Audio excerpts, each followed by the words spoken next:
did it. I watched the whole Hype House show, and it only took me 4 hours. Yep. Thank you. Guys, thank you guys. That's right, Greg. In case you didn't know, the internet's most popular content house now has a Netflix reality show. It came out a couple weeks ago. I watched the whole thing, and I gotta say, it was honestly a huge disappointment. When I first heard that the Hype House was making a show, I was like, okay, that'll be kind of interesting. I mean, like, there are a lot of huge TikTokers in the Hype House, right? Like, isn't like Charlie D'Amelio, Dixie D'Amelio, Addison Rae, aren't they all in the Hype House? I was like, it'll be kind of interesting to see them like navigate all this newfound fame, go into some interesting business-related topics, making content together. But it turns out that those people aren't in the Hype House anymore, and Dixie and Addison aren't in the show at all. Just Charlie is, and she's like barely in it. I guess I haven't been keeping up with all of the latest news on the Hype House, but I didn't realize that like everybody who is really popular has already left the Hype House, which is to be kind of expected with content houses. I mean, that's kind of how it goes, right? They get really popular, everyone in it gets really popular, and then realizes, wait, I don't need to live in a house with like 16 other people, and so they get their own house. That's just kind of how it goes. And that really encompasses the biggest problem with the Hype House show, is I think it could have been like fun to see the Hype House in its heyday. I feel like that's probably at least what a lot of the fans were hoping for, is like a show with all these super famous people in it, like hitting their big break during the show. But instead, it's kind of a show about the Hype House falling apart. It was so much fun just creating content every day. And now times have changed. People are talking about how like they never even see Lil Huddy anymore because he moved to a different like Hype House 2.0 that's somewhere else. I haven't seen Chase in like forever. I know, I haven't seen him since the last house. And like most of the members of the Hype House, I didn't even know who they are. I had to really pay attention when they were introducing everybody because I was like, who the fuck is that kid? So there's a few different plots that the show focuses on, but one of the main ones is surrounding Thomas, who's like the founder of the Hype House. I think Thomas was actually in Team 10 also, so wonder where he got the idea. At first, Thomas comes off kind of seedy to me. He just seems like a businessman who is like capitalizing on his friendships with all of these famous TikTokers, a lot of whom seem a lot younger than he is. Also, one of the first things he does is like take credit for blowing up the D'Amelios and Addison Rae. We've launched people like Charlie and Dixie and Addison. Being a part of this brand really helped blow everyone up. Damn, dude, you discovered Charlie D'Amelio? That's crazy. You must have gotten like super lucky to find her. Yeah, when I discovered Charles, that's her full name, Charles D'Amelio, she was just some nobody making TikToks in her room to her 60 million followers. But I took her under my wing, I taught her everything I knew, she gained another 1 million followers, and then left the Hype House and gained another 40 million followers. There's also a part where he's talking about kind of like what led him to create the Hype House. I used to walk to a middle school where I went with a lot of kids that had money and I didn't. And I used to order headphones online and upcharge them. And then unintentionally, I think, he says something like, yep, I guess I've just always been trying to make a quick buck. Anything I could do to make a quick buck, I've always been like that. Which is not a good look when you're talking about the business that you are running right now. Yeah, I guess when I think about it, I've always sort of been starting like scammy type Ponzi schemes that I knew weren't gonna work out but would make me rich and everyone else hate me. I guess I just sort of have entrepreneurship in my blood, man. I don't know. With that being said though, as the show went on, I went from like thinking Thomas was a seedy businessman to just like feeling really bad for him. I'm not like fully okay. He wants the Hype House to work so bad, and he is the only person taking it seriously. I want you guys to give it your all so that people watch you guys and are like, holy f, I love Calvin and Patrick. Holy f, I love Larry. Because then you guys get to grow the next part of your career too. I'm the only person that has done anything on the business end of this. So that's why I get so stressed about it. I literally lost 10 brain cells from this conversation. No, wow, that's rude. One thing that I thought was really funny was that in the show they say like, yeah, we pay for this house with sponsorships. We pay with brand deals. The rent here is paid for by the brand deals that we do on the Hype House socials. And they show a bunch of examples of brand deals and they're all for Bang Energy. And then when they talk about sponsorships for like the rest of the show, they just say like, hey, have you done your Bang ad yet? No, I haven't done mine. I guess I gotta do more Bang ads for the Hype House TikTok account. I think it's just Bang that is supporting the entire Hype House, which is kind of crazy. I told him, I'm only gonna cover your rent if you're gonna be posting the Bang videos. Like Thomas is really selling himself as like an entrepreneur and a businessman, but at this point, like he doesn't even run his own business. The Hype House is just like a subsidiary of Bang Energy. I would say they should just call it the Bang House at this point, if that didn't sound disgusting. Yep, this is the Bang House. This is where we all live. Whenever we need to get anywhere, we hop on the Bang bus. As we learn more about Thomas, it kind of just seems like he wanted to create this business because he wanted to live in a house full of people that were his friends. And for some reason, the only way he could think of to do that was by starting a business. business where all of his friends are like employees. I grew up quick and I never really had a childhood. I never had one place to call my home, and that's what I do here. Which honestly seems like the messiest and worst way he could have possibly done it. He pitches it as having this appeal of like, everyone can live under one roof and we can all post together and the rent is paid for by the Bang ads. But then we find out that literally nobody wants to do these Bang ads. Like, nobody is doing them. We really don't have that much to do, and we still suck at it. You have to do one video a month, that's it. To live in a mansion for free. So they're just like living in this house and Thomas is constantly stressed and like having to badger his friends to post these Bang ads to pay rent. Like Alex, if I tell him to shoot a Bang video, he'll do it. You don't want to post Bang videos, like that's not your brand. And it's like, you know, you can just like live in a house with your friends, right? You guys are all famous and rich. Can't you just pay rent, like your own rent, and then not have to worry about it? A lot of the drama in the show seems to revolve around Thomas feeling like people don't like him and that the business is failing. Thomas will be like, I don't understand why like none of my friends want to be around me anymore. What am I doing to drive them away? But then like every scene that he's in with other people, he's like tearfully begging them to post Bang Energy ads. A lot of what's really stressing Thomas out in the show is that Lil Huddy, Chase Hudson is his real name, in case you were wondering, has left the main hype house to go start like a second hype house, which is like closer to LA because Chase is working on his music career. He wants to be known as a musician. We want to keep Chase's house as like an extension of Hype House. So it's more like a Hype House LA location. And they're gonna work on making content out of there for Hype House. We will. But it turns out that Chase, while living there, hasn't been posting any Bang ads. He hasn't been posting any TikToks at all and has just been focusing on his music career. Chase hasn't posted anything recently. He made one TikTok over the last 6 months. So Thomas is so stressed because he's like, I told this guy I would pay his rent. Hype House is paying his rent and he's not posting any Bang Energy ads. It's like a huge stressor for the majority of the show. And Thomas is like, I don't know if Chase even wants to be in the Hype House anymore. I don't know why he's not posting his ads. And it's like, do you guys not have like a contract? Like Chase moved to his own house and is not doing the work that he agreed on. Can't you just make him pay his own rent? I'm so confused how Thomas is getting stuck paying the rent when Chase is not doing what he's supposed to be doing. Thomas is just like, damn, Chase left. He's doing his own thing and now he's not bringing any money or like followers to the business. God damn it. I guess I'm just stuck paying his rent forever now because I said I would once on a whim. A lot of the time I just feel taken advantage of. With how stressed Thomas is for the entire show, it kind of makes me wonder, like, how good of a businessman is he really? Like, does he really have entrepreneurship in his blood? Like, is he really a businessman to the bone? I've always been starting little businesses here and there and then like worrying myself sick about them. I'm sort of an entrepreneur in that way. I remember back in high school, I used to break down crying because I couldn't figure out if my headphone selling business was gonna work. I just could never remember if I was supposed to be selling the headphones for more or less than I bought them for. Now, it might sound like this show is just about people having a miserable time, but Chase is actually having a pretty good time for the entire show. In fact, he might be the only person having a good time during the show. When Thomas is pulling his hair out about Bang Energy, Chase is playing pinball in his mansion that is paid for by the Hype House. Big bonus.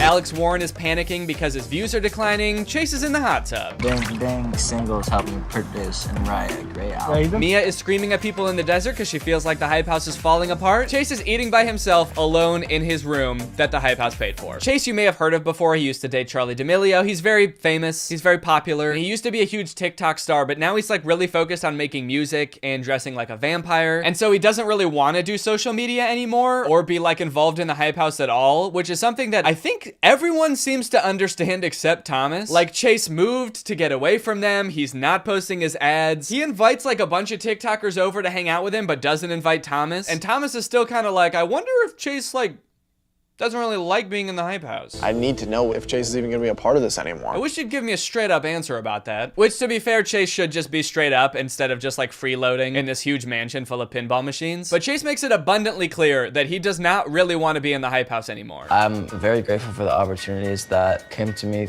through being a social media star, but it could end at any single point, and music's my passion. Now, he is saying all this in an interview for a show called The Hype House on Netflix. It's the show I'm making a video about right now, actually. You may have heard of it. So, you know, I guess he does still want a little bit of the clout from The Hype House. Since it is a show about influencers, like dealing with fame and dealing with all of these issues that the majority of people don't have to deal with, you might think it might be like really interesting to hear their thoughts on certain things. Like, for example, one night Chase hosts a dinner at his mansion and the whole crew gets to talking about cancel culture. Canceled.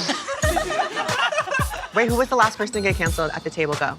Probably you. Except their only take is basically really like, I wish we didn't get canceled so much. When it comes to cancel culture, you never know what someone might deem offensive. They're all talking about how much it sucks being canceled, and like, don't get me wrong, like getting death threats and stuff, of course that's not fun. You should never go out of your way to like actively harass people online. But if people don't want to watch your videos anymore because you were partying during the pandemic, that's what they're talking about, by the way. They're talking about how they got canceled because they were having literal like huge mansion parties at the beginning of the pandemic. I threw Larry his 21st birthday party, and there were a bunch of people.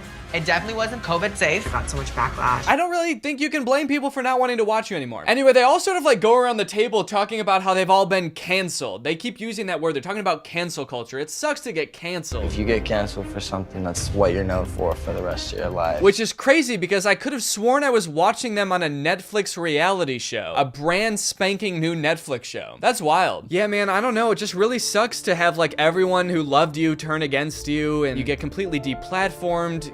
All of your business opportunities dry up. It's honestly starting to feel like the only things I have left are like my millions of followers and all of my money and my successful music career and this reality TV show. At this point, that's all that's keeping me going. The show actually does get into some like deeper, more interesting topics that I think are like important for influencers to understand and talk about. Nikita Dragun's in the show, who I believe has had a fair bit of controversy in the past for doing some problematic things. She and Larry are kind of like best friends. They're kind of like the only people in the Hype House actually that seem like they are genuinely friends. And during the show, it comes up that Nikita is being accused of like blackfishing, and Larry like sits her down and has a chat with her about like why that's not okay. I just don't think I can like sit back and just let the black community and just everyone on the internet just say like, oh, how are you friends with this person when she blackfishes? I see you in person almost all the time. You don't look like those pictures on the internet. And overall, it's a good topic that I think it's important that they dove into, but they like barely spend any time on it, honestly. There's just like one scene of them talking about it and then they like forget about it forever. Larry does like put his foot down and be like, hey, don't do this anymore. If you do, like, I'm not gonna fuck with you anymore. But I just feel like that, you know, they don't really go into like the nuances of it at all. Larry's just like, hey, can you stop doing this? And Nikita's like, yeah, now that you put it that way, I will. But you know what? I guess it would make sense that they would want to cut out the majority of that important conversation because we gotta get to Alex Warren, dude. We gotta figure out what he's up to. I spend on my YouTube videos alone anywhere between $50,000 to $70,000 a month. You might have seen Alex Warren before on YouTube because I know a lot of people have made videos about him being a David Dobrik copycat. I personally have never really looked too much into it, but after watching this show, holy shit, this guy is a David Dobrik copycat. His videos are very similar, but like he even talks the same as David Dobrik. The first time I heard him, I felt like I was watching someone else's voice come out of his body. Recently, this last month or two, my numbers have been going down. And I missed the mark with that one. He sounds like David, he dresses like David, he films like David. In fact, in one of the very first scenes he's in this show, he's actually trying to kill one of his best friends just like David Dobrik. Alex, unfortunately, in this show does not come across super likable. You wanna take the Rolls Royce or the G-Wagon? I want to take the G-Wagon. Rolls Royce it is. And of course, it's hard to make judgments about like how likable people actually are based on like a reality show or even their own videos just because they're so edited. But like, damn, the way that he acts in this show, not great. Cobra is afraid of ducks. Today, I've decided to surprise Cobra with a duck in our room. A lot of Alex's like plot line is about like relationship drama between him and his girlfriend Cover. Cover seems like a pretty cool person, like down to earth. It doesn't really seem like she lets the fame get to her head too much and isn't like super engrossed in like making content and like on the grind constantly, whereas Alex very much is. The hardest part about making relationship content is separating the business from the relationship, for sure. The line between social media and a relationship definitely blurs. Like, not stepping over the line is very difficult to do. And that's like a big point of tension between the two of them is like Cover's kind of like, sometimes it's hard for me to like distinguish what Alex is saying for videos and like what he actually means or like where the boundary between like the relationship we have in videos ends and where our real relationship starts. And honestly, based on what I've seen in the show, if I were you, Cover, I would take the relationship in the videos. I would hope that actually that is the real relationship. There's one scene where Alex and Cover get into an argument because Cover's like, hey, can you not take up our whole room with like your video making equipment and your desk and shit? Can you not take over the entire room? I'm not. Okay. The argument ends with Alex calling her delusional. I'm not trying to sound like an asshole. Do you get what I'm saying? No.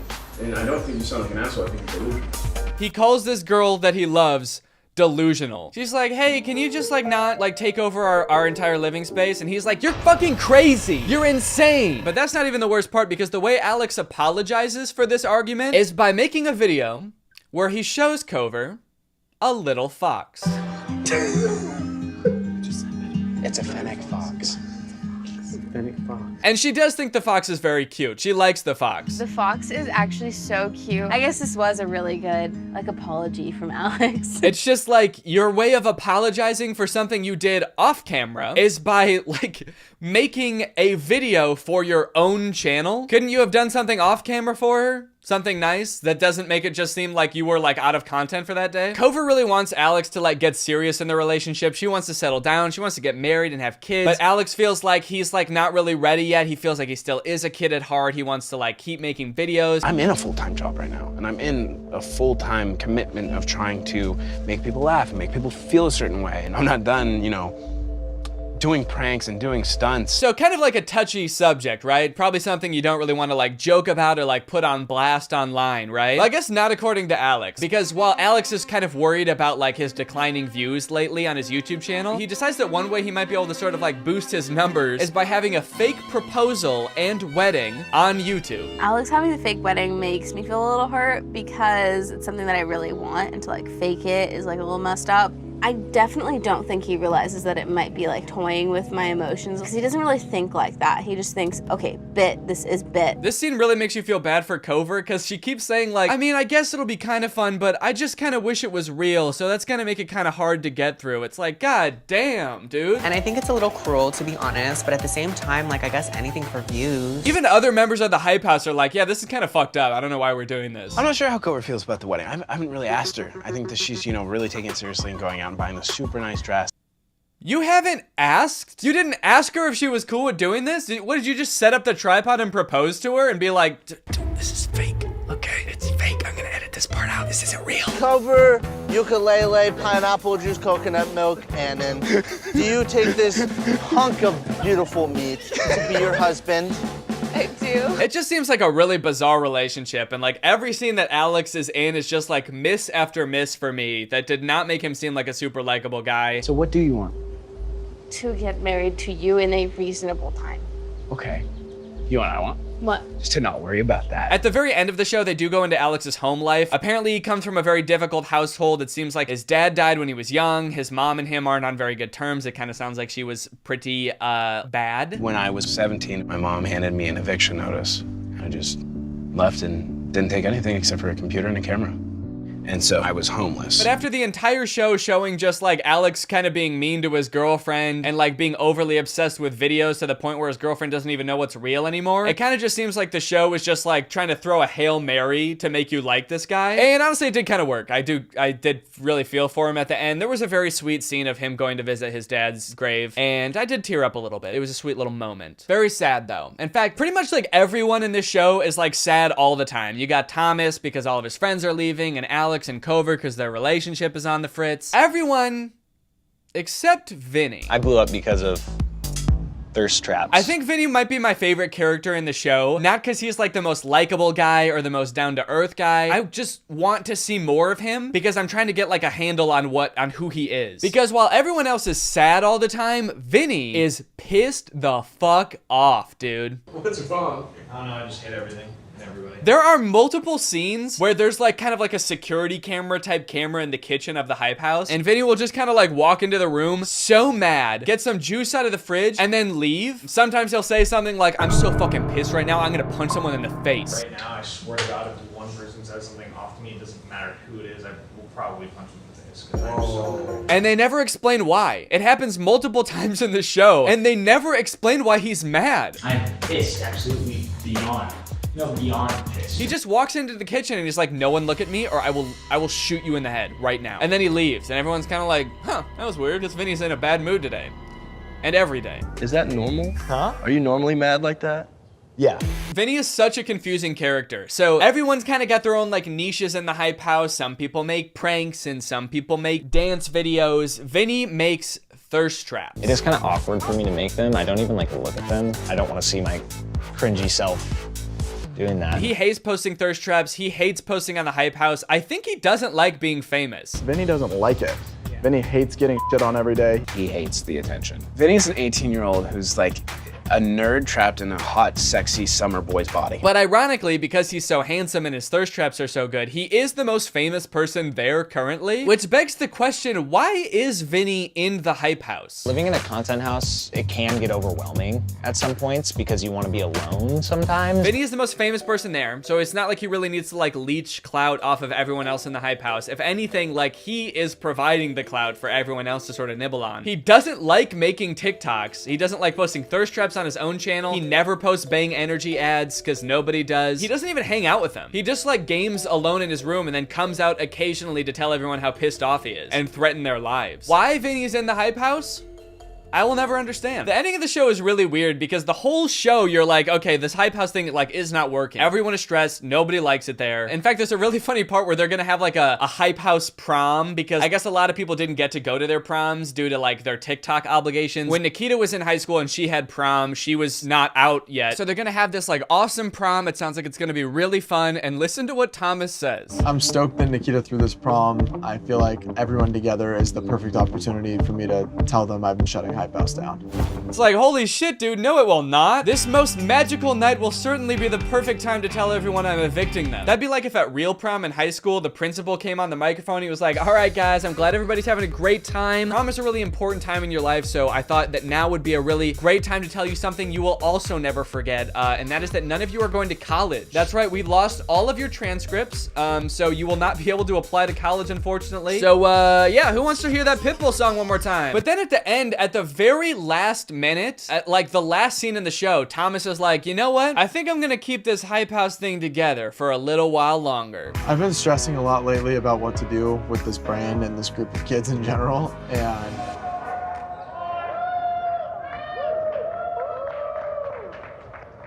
maybe I shouldn't end it. And then it just ends. It was ending with like everyone going their separate ways and kind of being okay with that. And Thomas is like, you know what guys? I think I might keep this self-torture going just a little bit longer. So my plan is to add some more people, and I think I found a couple people. I got a lot planned, so stay tuned. Anyway, overall, it was a very strange show. I kind of feel like they started like negotiations for the show when the hype house was in its heyday, but then when it came time to like actually start filming it, they were like, oh shit, everyone's kind of gone. I guess we could just sort of cobble together a quick 8 episodes. So yeah, overall, I say I give it a 2 thumbs in. And now it's time to talk about the sponsor of this video. Guys, I've been thinking long and hard about this whole content house thing, and honestly, I've decided it's time to start one. Yup, I'm taking all of my best friends and putting them in a house together. We got Jonathan Squarius, we've got Lil Jimmy, Rachy Rach, Squid, and about 30 other people all getting packed into this one house to make content. And the best part of all is we have a sick-ass sponsor, ExpressVPN. One second, hold on. Hello? What? You guys are all leaving? We just moved in like 20 minutes ago. Oh, you're all too famous now. You all figured out you could pay rent on your own? Yeah, that makes sense. Well, I guess this content house is just me now. What's up, Greg? So as a YouTuber, you know, I'm always looking for ways to stay relevant. One month, I'm starting an OnlyFans. The next, I'm getting wrapped up in drama with the hottest TikTok stars. What can I say? I'm a hungry little cloud goblin, and it looks like I'm about to get fed. Because for whatever reason, over the past couple months, I have been the target demographic for an ad campaign that's been across like all of my social medias for this class called the Fame by Shiraz Masterclass. My name is Shiraz Hassan, and I'm the biggest fame dealer in the world, and I'm looking to create the next Kim Kardashian. They call me the biggest fame dealer in the world. And who have I made famous? Paris Hilton, Selena Gomez, Justin Bieber, Jennifer Lopez, Priyanka Chopra, and many of the biggest social influencers in the world. This guy is saying that he made Kim Kardashian, Justin Bieber, and Selena Gomez famous. He's not just saying he helped them in some way. He's saying he made them famous. This man thinks he's Kris Kardashian and Usher and Disney? This man thinks he's Mickey Mouse? I doubt it. Also, what I'm hearing him say is that he's made all of these celebrities famous, but all that I'm seeing is that he's like stood near a bunch of famous people once. Yeah, there he is actually making Selena Gomez famous by sort of just lurking near her while she's talking to somebody else. And it might be kind of true that he's like way over exaggerating his relationship with some of these celebrities, because he apparently also used Charli D'Amelio in one of these ads, and then she threatened to sue him. Hey Charli D'Amelio, this is Shiraz. I have a message for you.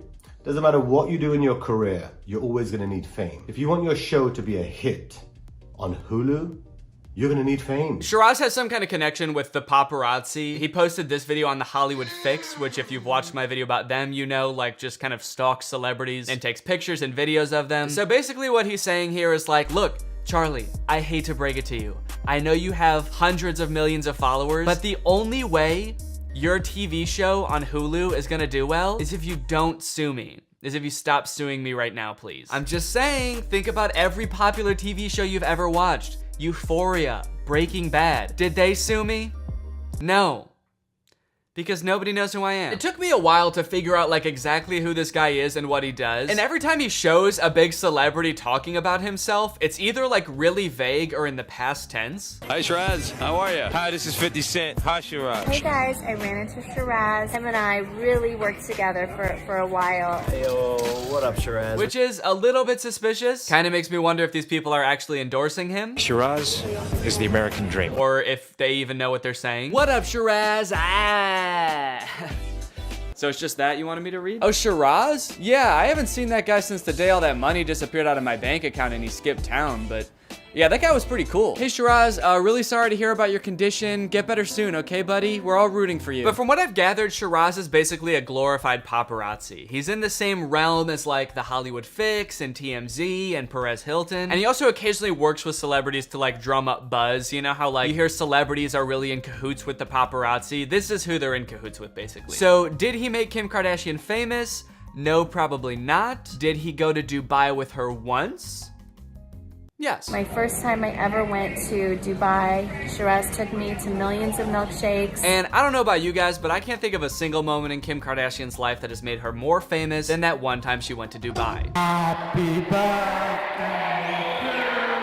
So I'm not exactly sure why I keep getting these ads. I swear to God, I'm not constantly Googling things like how to be famous, someone please make me famous, Shiraz, how can I be the next Kim K? You'd think he'd be trying to target like up and coming actors living in LA, musicians studying in Nashville, but now that I think about it, I guess every 27-year-old guy named Daniel that lives in Illinois I've ever met has been trying to be the next Kim K, so it makes sense. And with an ass like mine, I thought, shit, I think I've got a pretty good shot. So I signed up for the course. So the ordinary price is $997, but for a limited time, I can get it for only $297. Now, I've been thinking about making this video for months, and this has said that for the entire time, which you might see as a red flag, but I just see it as Shiraz being very generous. A limitless pill for fame? If this course was a pill, it would be considered the limitless pill for fame, a smart drug for people everywhere looking to rise above the competition and mediocrity. Just imagine secrets that can help you to rise above your competition and develop a bulletproof brand. Okay, if this is being marketed towards like regular people, I don't understand who their competition would be. Like Alan that works at the grocery store in my town is also gonna rocket to fame, and I've gotta make sure that I sort of keep the spotlight on me. Emancipate you from obscurity and the pit of the unknown. Tap into and unleash the hidden powers of the rich and famous in your own life, and move ahead in your business and go higher by being famous at what you do. So I like that he kind of leaves it open, like no matter what you do, you can get famous in this course. If you like walk dogs for a living, you're gonna be the most famous dog walker in the world, all right? You're gonna have dogs chomping at the bit to get walked by you. You're gonna walk into a dog park and the dog's gonna be like, holy shit, it's him! It's the guy! Holy shit, walk me, daddy. Save $198 today and get instant access the entire 10 classes inside the Fame by Shiraz Masterclass for just $1,000. No, only $297. Hold on, save $198 because it used to be $1,000 and now it's only $300. Math checks out. Due to the sensitive nature of the information provided to you in this course, all sales are final and non-refundable. Complete my purchase. Here we go. Let's go. Let's go. Processing your order for a limited pill for fame? Question mark? Why is there a question mark there? I feel like that should be an exclamation point. Is this what you're gonna be getting? I don't know. We might just send you a hoverboard, and that's what you bought. Do you want to be famous? Ah, Jesus. Class 1, what is fame and why do you want it? The first class starts off in the scariest way possible. Shiraz makes becoming famous sound like the most treacherous thing you could possibly do. What my eyes have seen, I can tell you, is scary. The dangers, the sacrifices, the pain, the love, the drama, the stealing, the theft, the betrayal. I've seen it all. I've seen it all. Because I've done it all. Stay away from me, I'm a bad guy. It immediately becomes clear that Shiraz has a very complicated relationship with fame. On one hand, it's made him rich, and on the other, it is very scary and will definitely ruin your life. It's such a lethal, powerful drug. Lethal? And you know how many people sleep with people to become famous? Let me tell you something. If you sleep with anyone to become famous, those people are not real. They're not real. Why are you yelling at me? I didn't do any of that. He's making being famous sound awful. Don't get me wrong, there are 100% problems that come with being famous. We've all seen those play out in the news time and time again. But like, Shiraz, you're selling a product here, man. Have some tact, dude. Do all master classes start like this? Do you want to be famous? I was also not expecting this class to be so spiritual. It's such a lethal, powerful drug, and you need to make sure that you have your spirituality in check. Have that belief in God or whatever your spiritual belief is. Have something, meditation, silence, whatever it is. You need that, because on this side, temptation is gonna come and say, no, the devil is gonna say, no, do this. I thought this class was gonna be about like, get yourself a good manager, you know, find an agent. But in the first lesson, he's like, you're gonna need God or meditation to get through this shit, or you're gonna die. You're literally gonna need Jesus, or you're gonna end up selling your soul and your body to the devil. Do a deal with the devil. I do appreciate the warnings though, because it really makes it seem like Shiraz believes in his class. He is so certain that like a few hours of him talking in this white void are gonna make us famous that he has to like warn us not to get too carried away. If you feel that energy is around you and it's going to make you compromise your own morals, you're telling your partner, your lover to do something else when really it's killing your soul. What are you doing? I'm not doing anything. I just started watching the class. Should I be doing something? Do a deal with the devil. Is everyone else who's watching this class right now like trying to cheat their partner out of money? Is that what I should be doing? The reason I created Fame by Shiraz, in all honesty, is because I wanted a safer environment for my two beautiful daughters. Why would any of this happen to your daughters? I didn't want to see them go through what I see on a daily basis with people wanting to become famous. I think the best way to shield your daughters from this is maybe not like introduce them with the scumbags you work with that are apparently like selling their bodies to the devil. Maybe just like don't introduce them to those people. The rest of this lesson, we don't learn anything about how to become famous. Shiraz basically just tries to like hype himself up as the guy who knows about fame, but just kind of ends up making himself seem like a terrible person. He continues talking about how much of a drug fame is, and if you get a little bit, you're always gonna want more. And an example he gives, he implies that Meghan Markle's marriage to Prince Harry was all some sort of like calculated move because she wanted to be more famous. There was an actress, okay? Her name was called Meghan Markle. She raised the bar so high that I just don't want to be famous as an actress. I want to be a princess. So guess what? She becomes a princess. And then on top of that, he says, but that wasn't enough for her. And actually, the reason that she left the royal family is because she wanted to come back to LA to be even more famous. Think about that. She is a princess. She has everything in the world. Unhappy. Harry, if you love me, we need to go. We need to get out of here. But where does she want to go? There are hundreds of countries Meghan Markle could have gone. Yeah, but she's from the US. She came to one place and one place only, my friends, ladies and gentlemen. It's called Hollywood. Meghan Markle is from Los Angeles. She was literally born and raised in LA. Yeah, of course she's gonna move back there, dude. I want to be a princess. How weird would it have been if Harry and Meghan were like, hey guys, we're leaving the royal family and are moving back to, of course, Liechtenstein. Before we get any of the juicy steps to success that Shiraz has to share, Shiraz has to tell us how he got to where he is today. And let me tell you, it is a weird ass story, dude. To condense his 20-minute long story into a very brief explanation, Shiraz moved to LA from London when he was a young adult, and one day while he was crashing on a relative's couch, he decided to call up an Indian TV station and just be like, hey, I want a TV show. I want to introduce Bollywood audiences to Hollywood celebrities. I can bring you all the Hollywood celebrities. And they were like, do you know any Hollywood celebrities? And he was like, no. And they were like, yeah, okay, you can have a show. So Shiraz, out of seemingly nothing, gets this TV show on an Indian TV station, and he's immediately freaking out. Shiraz is like, oh no, I have this like incredible opportunity, but I literally don't know any celebrities. Until one day, as he was praying by the Hollywood sign, as you do, a man emerged out of nowhere walking his dog on the trail and asked Shiraz what was wrong. So Shiraz explains the whole situation, and the man is like, oh, I can help. I'm the president of CAA, which if you don't know is literally one of the biggest talent agencies in the entire world. And that is the story of how Shiraz got access to all of the biggest celebrities in the world. Shiraz, Were you stalking the president of CAA? And the first thing I said to the guy, I said, I don't know who you are. Yeah, okay. All I'm asking you is one thing. I want to be a princess. So this is what qualifies Shiraz to teach us how to become famous? Shiraz, I don't even know if you know how you became famous, man. It seems like you just kind of stumbled into it. I mean, I don't want to discount your hustle, dude, but it honestly seems like sheer luck if this is the real story. Literally overnight, me and my business partner, we locked down all those paparazzi. There was about 15 of those guys. And all they did was control Britney Spears' every movement. And overnight, guys, I was filming Britney Spears' every move. Yeah, dude, I don't know if that should really be one of your proudest moments. Definitely something I would have stopped bragging about like a long time ago. I then took that content and distributed that content all over the world.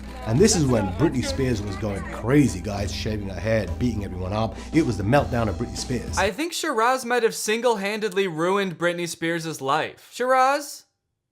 Fuck you, dude. Hey, wait a minute. Maybe the reason Shiraz is warning us about all the fucked up shit that could happen to you when you get famous is because he's the one doing it. He's warning us about himself. Breaking news tonight, an actual sicko is on the loose. This man has been charged with 7 counts of being an actual creep and a total weirdo. Authorities say if you see this man, run. We know what your X factor is now. Whether you're a brand or whether you're an influencer. That's what we've been talking about over the last course. Wait, what? Did I miss something? This is class 2. And the first class was just about how scary fame is. When did we talk about an X factor? Okay, there's no one else in the room. Just you and me. That's it.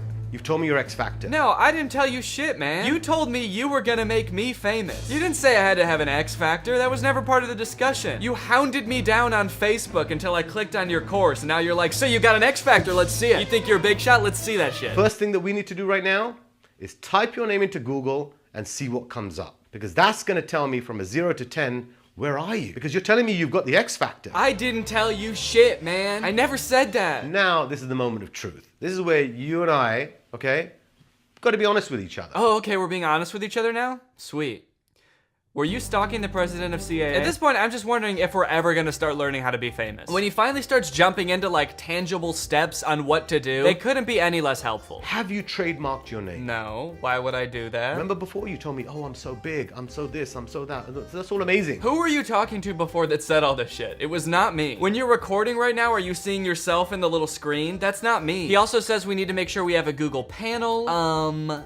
Check. It even added 1 inch onto my height, apparently, so I'm seeing results already. He also says we need a brand guide to make sure that like the fonts and colors we use are consistent. So now let's talk about your brand guide. It's like, dude, this is not gonna make us famous. Can we skip this shit? This is stuff that like in the grand scheme of things does not matter at all. And who am I showing this to? Let's say I'm like the next Charlie D'Amelio. I just want more people to follow me on TikTok. I want to have 100 million followers like Charlie D'Amelio. Who am I trying to impress by having a consistent font? Who's gonna like be watching me on TikTok and be like, hold on, I gotta make sure this kid has a Google panel. Can we please move on to something helpful? If you go the traditional way, it's okay, but it takes a long time. And the traditional way is you calling up, emailing, begging.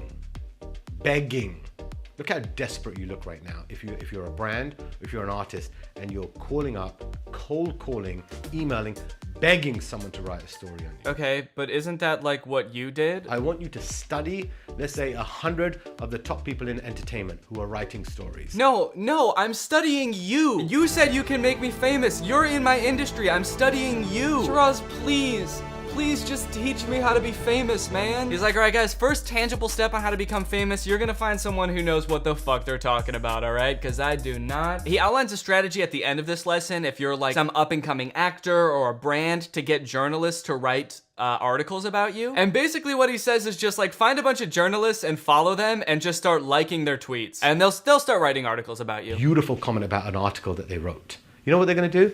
They're going to show that to all their friends right there at dinner. Oh my God, look what this person just wrote about me. Wait, guys. Some 16-year-old TikToker just liked my tweet about the disappearing middle class. I think this could be the next big thing. Oh my God, this guy's great. Why? Because they don't get attention. Seems very mean to journalists also. Then you're going to say how amazing this photograph that they took. Oh, what a beautiful handbag.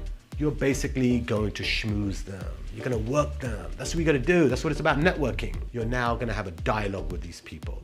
Now you're gonna start DMing them. Now you're gonna have a relationship with them. Now, guess what you've just done? Destroyed the journalistic integrity of this person. That's what you've just done. Congrats, dude. If you want to be successful, please, please, I'm begging you, guard your inner circle. Anyone says to you no or takes you off the path, get the out of my life. If anybody tries to stop you from using a consistent font across all of your websites and social medias, get the out of my life. Murder them. Your friends are gonna be like, Danny, stop liking journalists' tweets. Get the out of my life. Come hang out with us. You've been liking tweets for 7 days straight. Cut them off, dude. It's not worth it. By class 4, we are finally starting to get into some actual advice. Shiraz tells us we need to write down our goals, know why we're doing this. He goes into creating FOMO for your brand, disrupting, that's a big thing, you gotta disrupt. And I'm like, yes, Shiraz, actual advice. I knew you could do it, dude. Define your goals. Where am I going? Where's my start? Where's my finish? What's my roadmap? Where am I going? I need to understand. What are your goals? Shiraz goes into a couple of interesting topics, one of them being the concept of earned media versus paid media. Paid media being things like billboards, while earned media being things that just like naturally get people talking. He uses like wearing something crazy to a red carpet as an example. How do I stand out? Is it your fashion? Is it your statement? Is it your fashion? Is it your personality? Is it your loaded handgun that you just fired into the air? It is all a very interesting topic of like how to get people talking about you and stuff like that. But at this point you may be wondering, wait, how did we get to a red carpet? To which I'd respond, you made a Google panel, didn't you? Another example he gives of earned media is that he, I guess, invited Michael Jackson's children to some event for an energy drink after they hadn't been seen for years in public. I invited the Jackson family. By the way, when Michael Jackson died, their kids have never been seen out. So I told the brand, I said, what we've got to do, I've got relationships with those talents. I will do a deal that gets them to come to the red carpet event. Remember guys, fame is a drug. It ruins people's lives. It makes people do awful things. Also, I brought these children out of hiding and threw them to the wolves, and it was very epic. Mr. Pink ginseng drink. Lindsay made the announcement at the Mr. Pink ginseng drink launch party. A launch party for a new ginseng beverage. And I love that he's using this example too for some energy drink that I've never heard of. And I guess it all worked out in the end because we created so much publicity for this product that nobody's ever heard of it before. So I guess it's a good thing that Michael Jackson's kids came out of hiding for this one. This is the most healthiest drink that I've tried and I love it. Also, Shiraz, how would you say this applies to someone who doesn't know Lindsay Lohan and Michael Jackson's children? Throughout this course, as Shiraz is giving examples of the people that he's helped in the past, you start to realize like, wait, this is for a certain kind of famous person. Like even if this advice did work, you're not gonna see like Joaquin Phoenix showing up on the red carpet with like the day's news printed on his t-shirt, which is another thing that Shiraz recommends you do. You could have something that is in the news right now. Everyone's talking about it. You're not gonna see like Daniel Day-Lewis showing up on the red carpet in a t-shirt that just says like murderer still at large, last seen on Park Avenue. The types of people that he mentions throughout this course are like Kim Kardashian, Jake Paul, Logan Paul. I don't know if you remember when Jake and Tana got married. There was some guy that like splashed champagne on Tana like as they were saying I do, and he got like dragged out by security. Apparently that was a Shiraz stunt to get people talking about the wedding. He admits in this video that he paid that guy like $10,000 to do that just to get people talking about the wedding. So yeah, it's worth mentioning that like even if the tiny sliver of advice that he gives in this does work out, it's going to make you the next like Logan Paul. So do with that what you will. The rest of the course is pretty boring and I don't really want to show the whole thing. It's just kind of him talking about what to do after you've gotten famous. You guys are all famous by now, right? You guys are all, okay. So you'll be set to watch this by the time you get here. But it's about how to deal with talent and brands, networking, how to close deals, and finally he gives us a roadmap where he kind of summarizes the whole course. Remember, this entire course unscripted. Wait, you didn't plan out this course? I paid $300 for this and you didn't script it out? The fuck? Well guys, I honestly learned a lot from that, and I think it's time that I create my own course. What's up, Greg? I'm sure we've all seen the genre on YouTube by now of YouTubers flaunting their wealth. I feel like every couple weeks we get a new like FaZe Rug house tour, or like Jeffree Star gets a new Lamborghini and we all have to look at it. But unless you find yourself sitting on the couch with nothing to watch on YouTube at like 7 p.m. p.m. at night every night, you might not have fallen down the same rabbit hole I have, which is like insane opulence YouTube. Granted, FaZe Rug, he is rich. Jeffree Star is even richer, but these videos by this dude, Producer Michael, are like on a completely different level. Producer Michael is so rich that I think he would consider David Dobrik poor. Basically, he runs a YouTube channel where he goes around and sort of explores the finer things in life. He goes to jewelry stores to look at like really expensive watches. He goes to like $100 million houses to do tours. And I think my favorite thing about Producer Michael is that while you might think that like just by being this rich, you would be qualified to talk about like really expensive watches, like, oh, he must know all about this kind of stuff. He is not qualified. He is perhaps the most clueless person that could possibly be doing these videos. In this TikTok, he is surprised to learn that he is in possession of and is currently wearing an earring that is worth $5 million. What is that thing you're wearing? It's a red diamond, would you like to see it? You don't understand. This thing right now, do you know how much this is worth? $5 million. Michael is the quintessential clueless rich person. He does not have a single clue what is going on. He is like unbelievably wealthy. The things that he shows off in his videos are so unnecessarily like ostentatious. And I think that's really clear in this video, $2 million diamond covered shoes. So we're back with Jason of Beverly Hills. This time we're in his VIP suite. So right off the bat, this is like a scenario that nobody's ever been in ever. So it's like the least relatable thing in the world. But I guess that's sort of the appeal of videos like this, is I guess you really get to see how like the most insanely wealthy people in the world live. I didn't even know that jewelry rooms had VIP sections. I don't think they're real gold.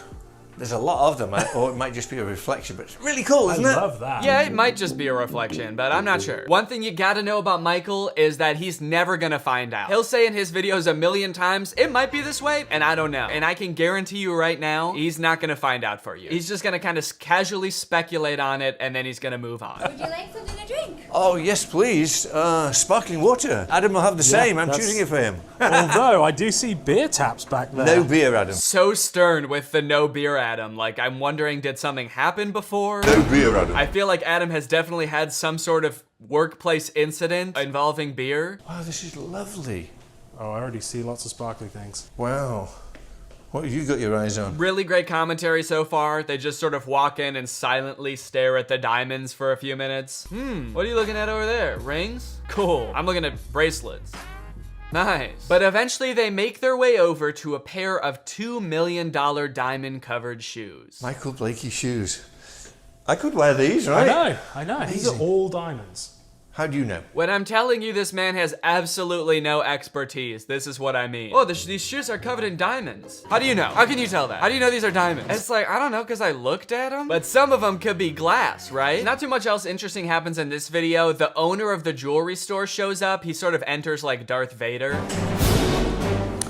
How are you? There's also a portion of this tour where the owner's wife is also behind glass. Like she's in a different room, kind of just like, oh man, I wish I could hang out in the VIP lounge. Now, many of you may have heard about the One. It was like being marketed as the most expensive house in the world. It's like this insane mansion in LA. It was just in the news recently because it was selling for $500 million and they couldn't find any buyers for it. And so I think that it was like foreclosed on, and then finally it was sold at auction for like $150 million, which is obviously still insanely expensive, but like, damn, that's like $350 million below asking. And about a year ago, Michael was able to actually tour the house with the man who designed and built the house himself, the lucky winner of negative $350 million, Niall Niami.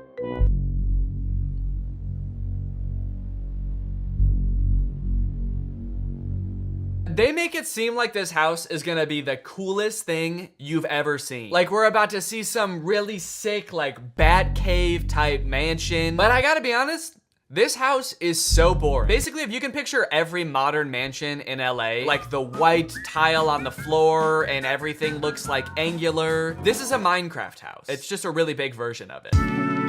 There it is, in all its glory. This house is so big it makes my stomach churn. The whole time I was watching this tour, I was kind of just like, I would feel so stressed living here, knowing that like on any given day, honestly in any given month or year, there's no way I could possibly utilize all of this house. A couple weeks ago, I bought this candle that I put on my desk, and then afterwards I realized that I don't really like how it smells that much, and so it's just been kind of sitting here, and I've burned it a few times, but just it sitting here is like making me feel bad for buying it, because I know I'm really not gonna use it much. So to imagine a house that costs probably, I don't know, like 5 billion times as much as this candle, I can't do the math in my head that quick. It's a very stressful thought, and it really makes you wonder, who is buying this house? Who thinks they need this house, you know? And in case you're wondering, it is like the owner of Fashion Nova who bought it. That's who bought it. So we are at the largest house in the urban world. And what gets better than that, we are with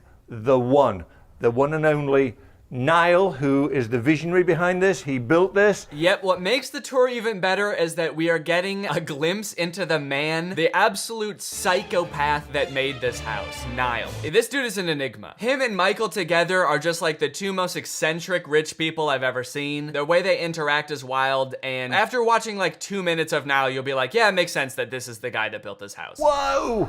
Guys, I have never been in this house before. This is the first time walking through the door. Really great commentary, dude. You've just entered the most expensive house in the world, and the only thing you can say is, I've never been here before. And that's pretty, and I have no further comment on the matter. Like, how does this guy get these gigs, man? He does not know anything about anything. Wow, holy shit, this place is big. So that's the tour then, and I get to go home. Oh, there's more rooms? Oh, sick. It's like watching a cooking competition show, but like that master chef or whatever is trying everybody's dishes, and he's like, I've never eaten cake before, but this is good. This is cake. Yeah, it's pretty good. Is all cake like this, or is cake usually better than this, or this is good cake? Yeah, I like it. The house is surrounded by water, so we have little moats, and we have a total of 7 water features and swimming pools combined. But this office, you'll see every single wall in this office touches water, so it's like it's floating. Yes, that's exactly what I want when I pay $500 million for a house. I want to look out the window and see what looks like a mall, like wishing fountain. Is it just me, or is this like the ugliest like water feature in a house you've ever seen? Like the tile grout already has like a ton of dirt in it. There's like a filter thing right here. I feel like they could have done more to make this look nice. Also,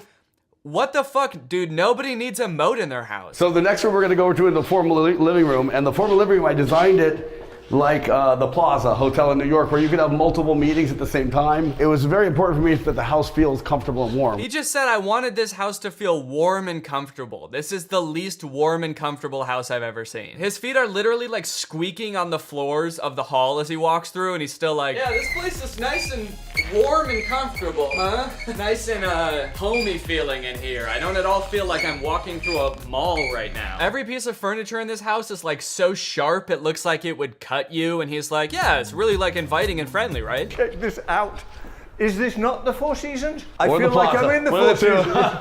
Is that a good thing? Yeah, I kind of wanted the living room, the place where you like relax and unwind, to feel like the lobby of a hotel. And then for the master bedroom, I wanted more of an intimate feel. So for there, we kind of went with like a Cheesecake Factory vibe. And just like the Cheesecake Factory, there is a lot on the menu in there. Yup. And the view today is a lot of overcast, but still, you know, the thing that is crazy. Great banter between Michael and Niall. Still, you know, the thing that is just sort of talking over each other constantly. This next part, we get a glimpse of how truly weird Michael is. They go outside to look at this sculpture, and Michael is like really excited because he gets to walk on grass. This is going to be a first. I never walk on grass. A lot to unpack here. First off, he says, I never walk on grass. And I think he's talking about just his house tours. I don't know why. I mean, like, most houses have some kind of grass yard, right? Especially ones this big. But he could also be talking about just like in his everyday life, like this man is so rich that he's never walked on grass before. And it kind of made it seem like it, because if you go back, like, he kind of looks like a dog with an electric fence, where he's like kind of walking along the edge of the tile trying to follow Niall, but he can't because he doesn't want to walk on the grass. I just want to know more about Michael's story. Like, who are you, dude? Father never let me walk on grass as a child. He said grass is for the peasants that live at the bottom of the mountain where our castle resides. This is real grass, and I'm going to walk on it. There you go. How about that? Look, I'm on the grass, guys. And you know what? I'm happy for Michael. He is like absolutely ecstatic to be stepping on grass. This is the best day of his life. He's really showing his dad today, hey dad, you don't have to be poor to step on grass. Now, you might not think that Niall is that weird. I know I said that he's like a really eccentric guy, and you might be wondering what I mean by that. While Niall is showing off this sculpture, listen to the tangent he goes on about his ex-wife. It's turned into something so much more because my ex-wife, I'm just getting divorced, unfortunately. It was a whirlwind relationship. I met her during COVID, and it didn't work out. Okay, we don't need to know all this. This is not about the sculpture. Just keep going. You don't need to give us the whole story of your ex-wife when you just mentioned her once. But maybe it will still at the end. I don't know. But this is a charity that we have called Wings of Angels, and this is going to help children in third world countries through the arts. I don't know any of what he's talking about. He went into this weird tangent about his ex-wife and how he hopes it'll still work out. It seemed like he got choked up, and then he was like, but this sculpture is gonna help third world country kids. And that's really what it's all about at the end of the day. So this is my artwork, and I have one in a glass case in my other house that says giraffe, anatomically correct giraffe skeleton. So this guy has an anatomically correct chrome giraffe skeleton in this house. As you'll see in a bit, in his own house, he also has like the same thing, but in gold. This dude is really into giraffe skeletons. I don't know if he thinks that makes houses seem more warm and friendly to have like a giraffe carcass towering over you at all times. And then there's also a nightclub in the bottom level of this house. This is the nightclub. Look at this. Shall I do the reveal? Okay, here's the reveal. It almost feels like he like wanted the house to be a certain amount of square footage, but then like ran out of ideas of how to fill the space. So he got like 50,000 square feet done. And then for the other 50,000, he was like, I start putting like businesses in here. I don't know. Nightclub, sure. If you go another level down, it's like an Amazon fulfillment center. Well, Paul McLean was the architect, but everything in this house was generally all of my ideas. We know. It was your idea. We know. It's very believable. You don't have to explain it further. We know. You killed the giraffe and you came up with a nightclub idea. This is the community bath. So this is the her side. This is the toilets and this is the sinks. And see these plates right here. Why does Michael storm into the bathroom like he's looking for someone? Niall's talking, he just like books it to one of the stalls and is like, who's in there? Michael's actually on a secret mission right now. He's on a reconnaissance mission looking for this dude's ex-wife. We know she's hidden somewhere in the house. You've got to find her, Michael. Oh, okay. Really interesting house. Yeah, I like this place. Found ya! Oh, shit. These are the urinals. And I'm gonna have cameras here looking at the guys. You're gonna have cameras? Cameras looking at the guys putting the image in the girls' bathroom. Out of the box thinking. Out of the box thinking. You see, most people wouldn't think to do that because it's illegal. But I'm thinking outside the box of what is like morally acceptable. It's a normal thing like a guy would do. Now I'm thinking like the girl, getting them back for a minute. He's like, you know how that's a thing that guys are always doing? A thing that all guys are doing? And it's like, no, not really. I don't think all guys are doing that in nightclubs. And he's like, yeah, you know how I'm always doing that? You know how I'm always putting cameras in the girls' bathroom? Well, now I'm gonna do the opposite. I'll show you the theater. Where is the theater? Wait. It's very hard. We just saw the real Niall for a second. Oh, where is the theater? Shut the fuck up! You speak when you're spoken to. Or, it's over here. Hard to see this because my ex that I met 8 months ago, I married. It didn't work out because she's from Argentina. She doesn't listen to me, blah, blah, blah, blah. He said it didn't work out because she's from Argentina and she doesn't listen to me. My two biggest turnoffs, dude. Kind of feel like you would have known at least one of those things before you got married, but I don't know. She's from Argentina. She wouldn't listen to me. She told me to stop mutilating exotic animals, blah, blah, blah. She told me that my giraffe-sized vat of molten gold in our living room was too expensive. But it's still hard to see because we were like soulmates, like deeper connection that you could ever imagine. So it's hard. Dude, you gotta stop bringing up your ex-wife, man. 10 million people have seen that first video and 4 million people have seen this one. You can't be airing this stuff out like this. Rich men will do a $500 million house tour instead of just going to therapy. I struggle to properly articulate how I feel when I watch videos like this, because on one hand, like, it is entertaining to see how like insanely rich people live. I think another part of it is sort of like a what is that word, like Schadenfreude?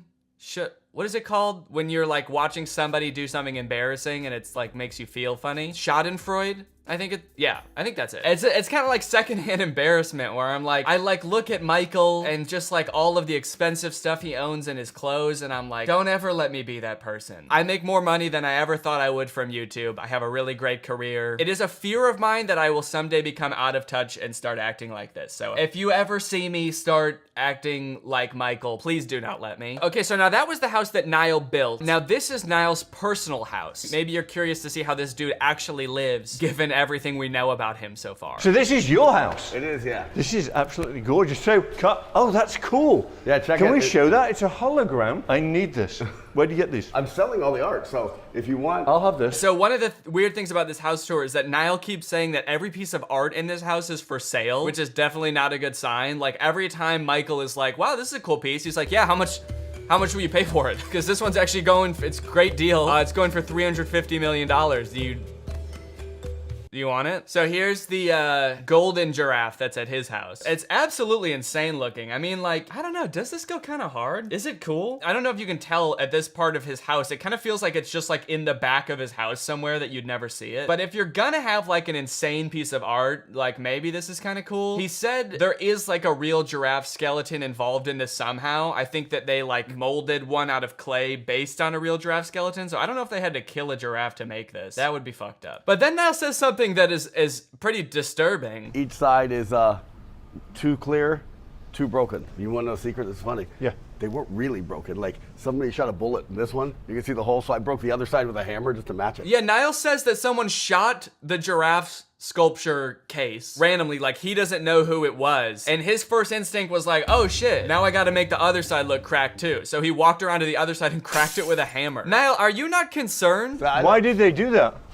I don't know. I came out one day with, oh, sorry. I don't know. It's not like I'm in like a ton of debt and people would have good reason to take me out. It's probably not a big deal. Oh, my favorite part of this whole tour is that while they're in like the bathroom, I guess, or some kind of spa room, Niall says he has a secret room, the red room. And he's like, you can't bring a camera in here. So I'm guessing this is some kind of like sex dungeon or some shit. And when Michael comes out, he is absolutely petrified. He is a changed man. Oh, that secret? Yeah. Yeah. Oh God, I see why. Hold on. All right. No, I guess. Leave it behind. I mean, you can just tell by the entrance that something is going down in here, right? I've never seen anything quite like that in my life. Secret. Maybe you're right, we shouldn't show it. Thoughts, Adam? Michael looks like he's on the verge of tears, dude. Motherfucker's never touched grass before. And you brought him into a sex dungeon? You look like a changed man. He looks like the shell of a man. Look at him, he's going to go hide in the corner. Anyway, so that's producer Michael, the richest man in the world, I think. Well, thank you guys for watching this video. If you're new here and you're not subscribed yet, make sure you subscribe and turn on my notifications to join Greg. And I will see you next time. Bye-bye.